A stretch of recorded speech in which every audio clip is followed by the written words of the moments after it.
Hasta principios del siglo XX, Argentina estuvo bajo un régimen conservador. Quienes ejercían el poder político eran los mismos que tenían el poder económico en el marco del modelo agroexportador. En ese tiempo comenzó a gobernar el Partido Autonomista Nacional, el PAN, y las elecciones eran a voto cantado, lo que limitaba la libertad de elección y la participación masiva de la gente. En 1912, durante la presidencia de Sáenz Peña, se sancionó la Ley número 8871, más conocida como Ley Sáenz Peña, que establece una ampliación del voto. Así se decreta el derecho al voto universal, secreto y obligatorio para todos los ciudadanos varones mayores de 18 años. En las primeras elecciones luego de la salida de esta ley, en el año 1916, gana las elecciones la fórmula Irigoyen-Luna de la Unión Cívica Radical. También hay que tener en cuenta lo que sucedía en el resto del mundo. En 1914 se destaca la Primera Guerra Mundial. La Argentina se mantuvo neutral, pero trajo tensiones y pretensiones políticas que tuvo que manejar el gobierno radical. No hay que olvidarse de la presencia alemana en el país. Era importante, desde capitales trascendentes hasta una colectividad fuerte, como también los asesores militares.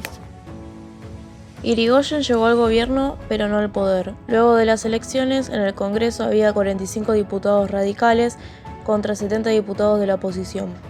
Los conservadores, lo mismo sucedía en la Cámara de Senadores. En las elecciones de los años siguientes, los diputados radicales aumentaron en Cámara de Diputados, pero seguía la oposición en el Senado. Sin el apoyo de ambas cámaras no se podían sancionar leyes y esto llevó a que menos de la mitad de los proyectos de ley presentados por Irigoyen fuesen rechazados, y lo mismo sucedió cuando se negó el dinero para proporcionar créditos a los agricultores. Al no contar con el apoyo en diputados y senadores, Irigoyen optó por intervenir mediante decretos de necesidad y urgencia, es decir, que no intervino por constitución.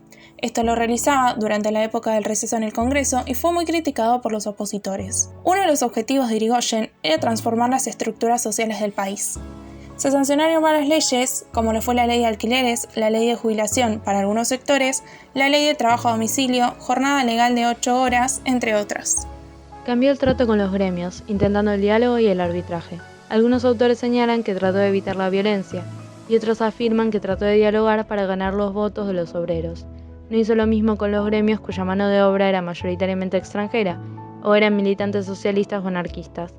Hay autores que señalan que su buena voluntad fue quebrada por los reclamos y huelgas. Estas aumentaron año tras año, llegando a 367 huelgas por año.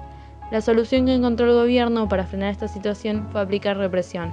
La respuesta obrera fue una huelga general masiva. Con el visto bueno de Irigoyen, la Convención Radical eligió la fórmula Marcelo de Alvear, El Pío González. El triunfo de la URSS sobre la oposición concentracional nacional fue rotunda.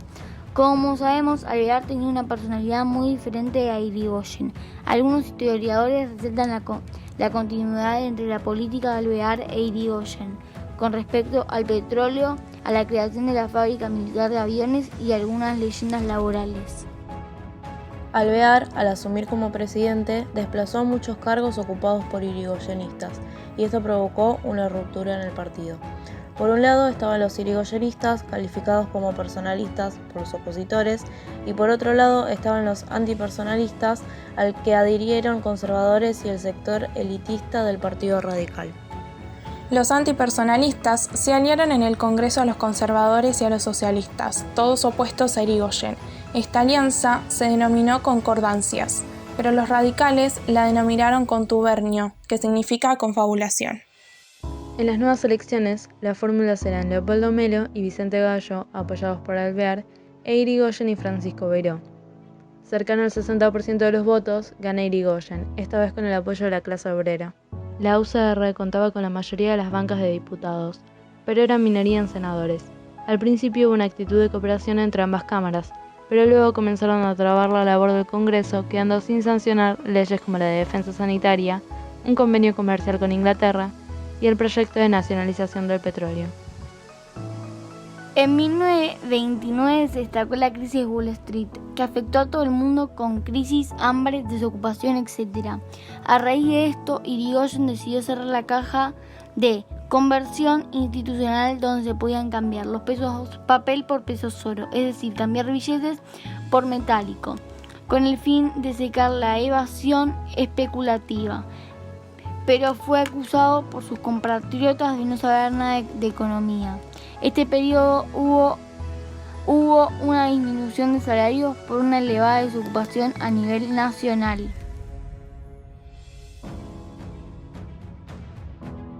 El 6 de septiembre de 1930, un golpe militar encabezado por los generales Justo y Uriburu puso fin a la segunda presidencia de Irigoyen. La oligarquía terrateniente retomó el control del Estado y de la administración pública, dando comienzo a una era de dictaduras en nuestro país.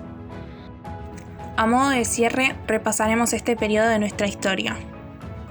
Pudimos observar que fue un momento con altibajos en donde surgió la unión social y principalmente la sociedad trabajadora y la intelectual reclamando sobre la igualdad de oportunidades en educación y mejoras en las condiciones de vida.